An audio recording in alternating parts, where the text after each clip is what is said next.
Hi friends, welcome back to my channel. ഇന്ന് ഞാനിവിടെ കാണിക്കാൻ പോകുന്നത് ഒരു ഇംഗ്ലീഷ് ബ്രേക്ക്ഫാസ്റ്റാണ്. അതും സ്പാനിഷ് ഓംലെറ്റ്. വളരെ എളുപ്പവും ഈസിയായി തയ്യാറാക്കാവുന്ന ഒരു ബ്രേക്ക്ഫാസ്റ്റാണ് ഇത്. അപ്പോൾ നമുക്ക് വീഡിയോയിലേക്ക് പോകാം. ആദ്യമായി ഞാനൊരു പാൻ എടുത്ത് വെച്ചു. അതിലേക്ക് 2 ടേബിൾ സ്പൂൺ വെളിച്ചെണ്ണ ഒഴിച്ചു കൊടുക്കുകയാണ്. അതൊന്ന് ചെറുതായി ചൂടായി വരുമ്പോഴത്തേക്കും സ്ലൈസ് ചെയ്ത് വെച്ച റോ പൊട്ടറ്റോ ഞാൻ ഇട്ട് കൊടുക്കുകയാണ്. ഒന്നില്ലെങ്കിൽ ഗ്രേറ്റ് ചെയ്തെടുക്കാം, അല്ലെങ്കിൽ സ്ലൈസ് ചെയ്തെടുക്കാം. വളരെ കുഞ്ഞതായിട്ട് സ്ലൈസ് ചെയ്ത് കൊടുത്താൽ പെട്ടെന്ന് വെന്ത് കിട്ടും. ഇനി ഒന്ന് എല്ലാം കൂടെ കമ്പൈൻ ചെയ്യാം. പൊട്ടറ്റോ ആയതുകൊണ്ട് വളരെ വേവാൻ പാടുണ്ട്. അതുകൊണ്ട് ഒരു 5 മിനിറ്റ് നമുക്കിത് കുക്ക് ചെയ്യാം.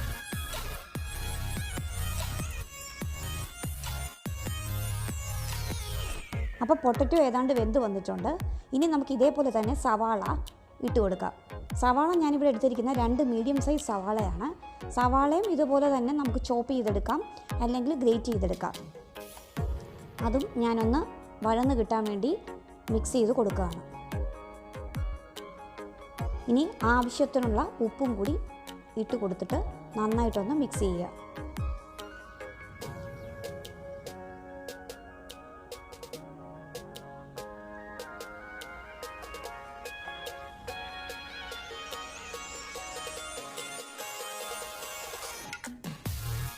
അപ്പോൾ ഇനി 5 മുതൽ 7 മിനിറ്റ് വരെ നമുക്കൊന്ന് അടച്ചു വെച്ച് വേവിക്കാം.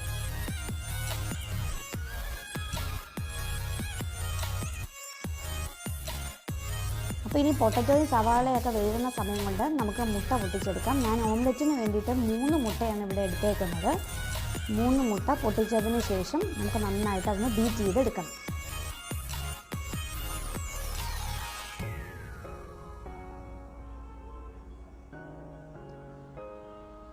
ബീറ്റർ ഉണ്ടെങ്കിൽ ബീറ്റർ വെച്ചിട്ട് നന്നായിട്ട് പതപ്പിച്ചെടുക്കാം. അതല്ലെങ്കിൽ ഒരു സ്പൂൺ ആയാലും മതി.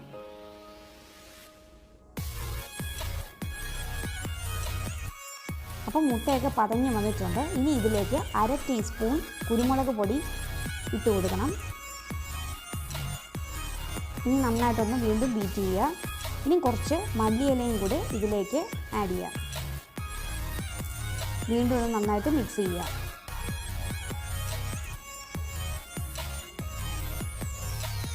അപ്പോൾ ഈ സമയത്ത് ഏതാണ്ട് പൊട്ടറ്റോയും ഉള്ളിയൊക്കെ ശരിയായി വന്നിട്ടുണ്ട്. ഇനി അതൊന്ന് കൂളാവാൻ വേണ്ടി വെക്കാം. അപ്പോൾ അതെല്ലാം തണുത്ത് വന്നിട്ടുണ്ട്. ഇനി ഈ മുട്ട പതപ്പിച്ച അതിലേക്ക് നമുക്കിതെല്ലാം ഇട്ട് കൊടുക്കാം. എന്നിട്ട് നന്നായിട്ടൊന്ന് മിക്സ് ചെയ്യുക. ആവശ്യത്തിന് ഉപ്പും ആഡ് ചെയ്യുക.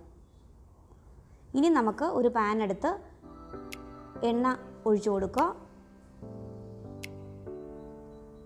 ഞാൻ നേരത്തെ പാൻ തന്നെയാണ് യൂസ് ചെയ്തത്. അതിലിത്തിരി എണ്ണ ഉണ്ടായിരുന്നു. എന്നാലും കുറച്ചുകൂടെ എണ്ണ ഒഴിച്ചു കൊടുക്കുകയാണ്. എണ്ണ ഒഴിച്ച് കൊടുത്തിട്ട് അതിനെ ഒന്ന് ചുറ്റിച്ച് ആ എണ്ണ പാനിൽ മുഴുവനായിട്ടും ഒന്ന് നന്നായിട്ട് ചുറ്റിച്ചെടുക്കണം.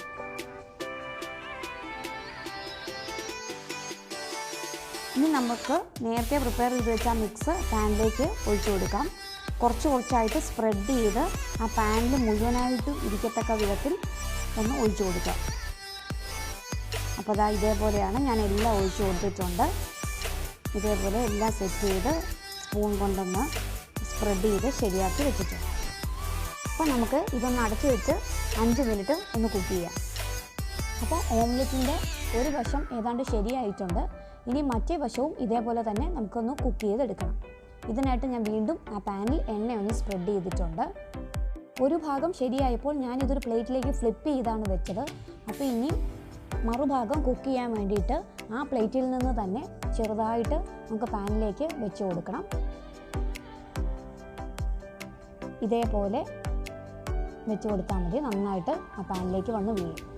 അപ്പോൾ ഇത് നമുക്കൊന്ന് 5 മിനിറ്റ് കുക്ക് ചെയ്തെടുക്കാം. അപ്പം നമ്മുടെ യമ്മി ആയിട്ടുള്ള സ്പാനിഷ് ഓംലെറ്റ് ഇവിടെ റെഡി ആയിട്ടുണ്ട്. ഇനി നമുക്കിതൊരു പ്ലേറ്റിലേക്ക് ട്രാൻസ്ഫർ ചെയ്യാം.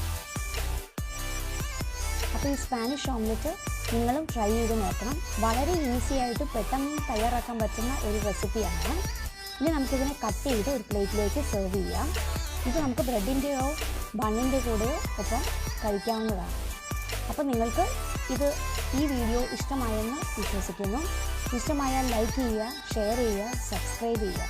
മറ്റൊരു വീഡിയോ ആയി വരുന്നതുവരെ ബൈ ഫ്രണ്ട്സ്.